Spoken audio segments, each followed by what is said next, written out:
to him, saying, This is a desert place, and the time is now past. Send the multitudes away, that they may go into the villages and buy themselves victuals.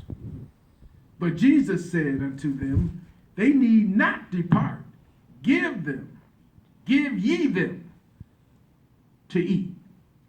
And they say unto him, We have here but 5 loaves and 2 fishes.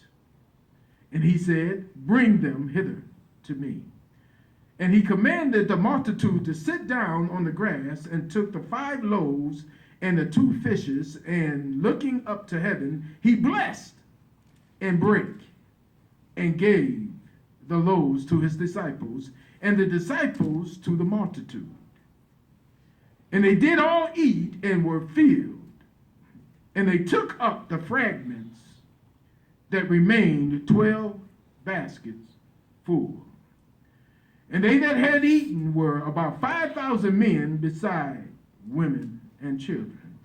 And straightway Jesus constrained his disciples to get into a ship, and to go before him unto the other side, while he sent the multitudes away.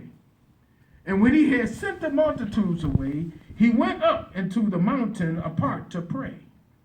And when the evening was come, he was there alone, but the ship was now in the midst of the sea, tossed with the waves, for the wind was contrary. And in the 4th watch of the night, Jesus went unto them walking on the sea. And when the disciples saw him walking on the sea, they were troubled, saying, It is a spirit. And they cried out for fear. But straightway Jesus spoke unto them, saying, Be of good cheer. It is I. Be not afraid. And Peter answered him and said, Lord, if it be thou, bid me to come unto thee on the water. And he said, Come. And when Peter was come down out of the ship, he walked on the water to go to Jesus.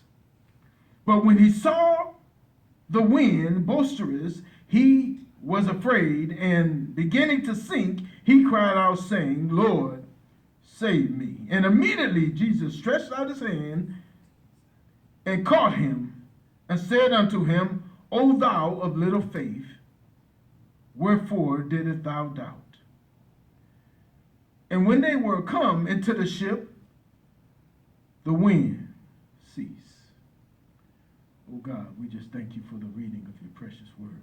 When he come into the ship, the wind ceased. Getting ready.